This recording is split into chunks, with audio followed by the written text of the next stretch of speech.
কাঁচকলা খেতে আমার ছেলে মেয়ে একদমই পছন্দ করে না। কাঁচকলার কোপ্তা খেয়ে বলল, মা খুব ভালো হয়েছে তো। ওরা খেয়ে বুঝতেই পারলো না এটা কাঁচকলা দিয়ে তৈরি। নমস্কার বন্ধুরা, কল্পনার রসনা ঘরে সবাইকে স্বাগত। আজকে শেয়ার করব নিরামিষ কাঁচকলার কোপ্তাকারি, যেটা ভীষণ সুস্বাদু খেতে হয় আর বানানোও খুবই সহজ। তোমরা অবশ্য অনেকেই খুব সুন্দর বানাও, আমি কিভাবে বানিয়েছি সেটাই তোমাদের করে দেখালাম।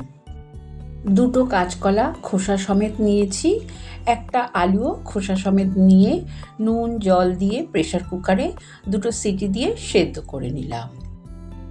তারপরে ঠান্ডা হলে কাঁচকলা আলুর খোসা ছাড়িয়ে কাঁচকলা আর আলুটাকে খুব ভালো করে মেখে নেব। দুটো জিনিস একসাথে খুব ভালো করে মাখা হয়ে গেলে আমি কোপ্তাটা বানানোর জন্য মশলা দেব। তার জন্য দিয়ে দিলাম দুটো চেরা কাঁচা লঙ্কা, ঝালটা অবশ্য তোমরা তোমাদের পছন্দ মতন দেবে। তারপরে দিয়ে দিলাম হাফ চামচ আদা বাটা, 4 চামচ মতন বেসন দিলাম, তাহলে কোপ্তাটা খুব ভালো করে মাখা হবে। আর দিয়ে দেব একটা নারকেলের অর্ধেকটা নারকেল কোড়া। নারকেল কোড়াটা দিলে কোপ্তাটা খেতে ভীষণ ভালো হবে। তোমরা অবশ্য স্কিপ করতে পারো, কিন্তু দিলে ভালোই লাগে। স্বাদ অনুযায়ী নুন দিয়ে দিলাম, আর এটা দিলাম ভাজা মশলার গুঁড়ো। জিরে ধনে শুকনো লঙ্কা শুকনো খোলায় ভেজে সেই ভাজা মশলার গুঁড়ো দিলাম। হাফ চামচ হলুদ গুঁড়ো, হাফ চামচ লাল লঙ্কার গুঁড়ো, হাফ চামচ চিনি দিয়ে খুব ভালো করে কোপ্তাটা মেখে নেব। তারপরে আমি হাতে একটু ঘি মাখিয়ে নিলাম। এবার কোপ্তাগুলোকে বানিয়ে ফেলবো। একটু ঘি বা তেল মাখিয়ে নিলে কোপ্তাগুলোকে সুন্দরভাবে বানানো যায়। দেখো, একটা কোপ্তা আমার তৈরি হয়ে গেল। কোপ্তার শেপটা তোমরা তোমাদের পছন্দ মতন দেবে। আমি গোল গোল করে কোপ্তাগুলোকে বানিয়ে নিলাম। একটা বাটির মধ্যে আমি 150 গ্রাম টক দই ফেটিয়ে নিয়েছি। তাতে দিয়ে দিলাম হাফ চামচ হলুদ গুঁড়ো, হাফ চামচ লাল লঙ্কার গুঁড়ো, 1 চামচ ধনে গুঁড়ো, 1 চামচ জিরে গুঁড়ো, হাফ চামচ চিনি। সব কিছু দিয়ে খুব ভালো করে মশলাটা মিশিয়ে রেখে দিলাম। এতে রান্নাটা করতেও সুবিধা হবে। গ্যাস অন করে সর্ষের তেল গরম করে নিলাম। এই রান্নাটা সর্ষের তেলে খুব ভালো হবে। তেল ভালো মতন গরম হয়ে গেলে প্রথমে কোপ্তাগুলোকে ভেজে নেব। কোপ্তাগুলো একবারে তো সব ভাজতে পারবো না, তাই আমি অল্প অল্প করে কোপ্তা দিয়ে দিলাম। এক পিঠ ভাজা হয়ে গেলে উল্টে দেব।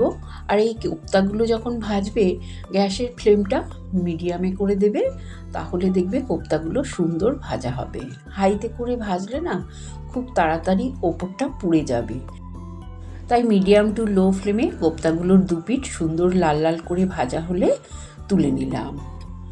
ওই তেলের মধ্যে আলুও ভেজে নেব। আমি কোপ্তাকারিতে আলু দেব, তাই আলুটা ভেজে নেব। এখানে 4টে বড় সাইজের আলু কেটে নিয়েছিলাম। পরিমাণ মতো নুন আর হাফ চামচ হলুদ গুঁড়ো দিয়ে আলুগুলোকেও মিডিয়াম ফ্লেমে রেখে ভাজবো। এতে আলু ভাজাগুলো খুব ভালো হবে। আলুগুলো দেখো লাল লাল করে ভাজা হয়ে গেছে। আলু ভাজাগুলো তুলে রেখে দিলাম। আর তেল লাগবে না, ওই তেলের মধ্যেই ফোড়নে একটা তেজপাতা, শুকনো লঙ্কা, হাফ চামচ গোটা জিরে আর থেতো করা গরম মশলা দিয়ে দিলাম। 2টো এলাচ, 2টো লবঙ্গ, 2 টুকরো দারচিনি। ফোড়নের গন্ধ বেরোলে হাফ চামচ আদা বাটা দিয়ে একটু নেড়ে নেব। তারপরে দিয়ে দিলাম 2টো মিডিয়াম সাইজের টমেটো কেটেছিলাম, দিলাম। আর এখানে 4-5টা চেরা কাঁচা লঙ্কাও দিয়ে দিলাম। একটু ভালো করে নাড়াচাড়া করে মশলার পেস্ট দিয়ে দিলাম। দইয়ের মধ্যে যে গুঁড়ো মশলাগুলো মিশিয়ে রেখেছিলাম সেই মশলার পেস্টটা দিয়ে লো ফ্লেমে মশলাটা খুব ভালো করে কষিয়ে নেব, যতক্ষণ না মশলা থেকে তেল ছাড়ছে। দেখো কত সুন্দর মশলা থেকে তেল ছেড়ে দিয়েছে। এইবার আমি ভেজে রাখা আলুগুলোকে মশলার মধ্যে দিয়ে দেব।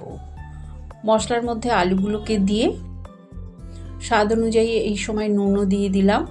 এবার নাড়াচাড়া করে নেব। তারপরে গ্যাসের ফ্লেমটা লোতেই রেখেছি। এবার ঢাকা দিয়ে আরও 5 মিনিট রান্না করে নেব। 5 মিনিট পর তোমাদের ঢাকনাটা খুলে দেখাচ্ছি, দেখো কত সুন্দরভাবে তেল ছেড়ে দিয়েছে। মশলার সাথে আলুটা খুব সুন্দরভাবে কষে গেছে।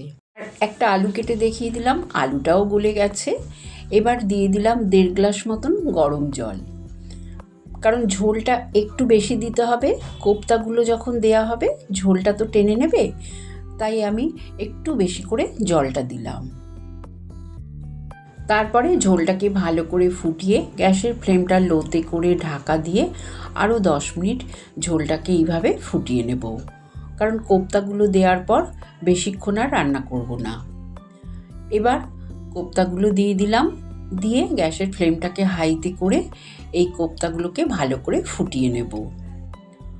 তাহলে কোপ্তাগুলোর গায়ে গ্রেভিটা ঢুকে বেশ নরমও হয়ে যাবে, খেতেও ভালো লাগবে। রান্নাটা কিন্তু আমার একদম তৈরি হয়ে গেছে। সব শেষে নামানোর আগে দিয়ে দেব শাহি গরম মশলার গুঁড়ো 1 চামচ, আর দিয়ে দেব 1 চামচ ঘি। নিরামিষ রান্নায় ঘি গরম মশলা দিলে টেস্টটা কিন্তু অসাধারণ হয়। ব্যাস, আর কিছু দেওয়ার নেই। নিরামিষ কোপ্তা কারি একদম তৈরি হয়ে গেল। এই কোপ্তা কারি গরম ভাতেও যেমনি ভালো লাগে, রুটি, লুচি, পরোটার সাথেও খেতে অসাধারণ লাগে।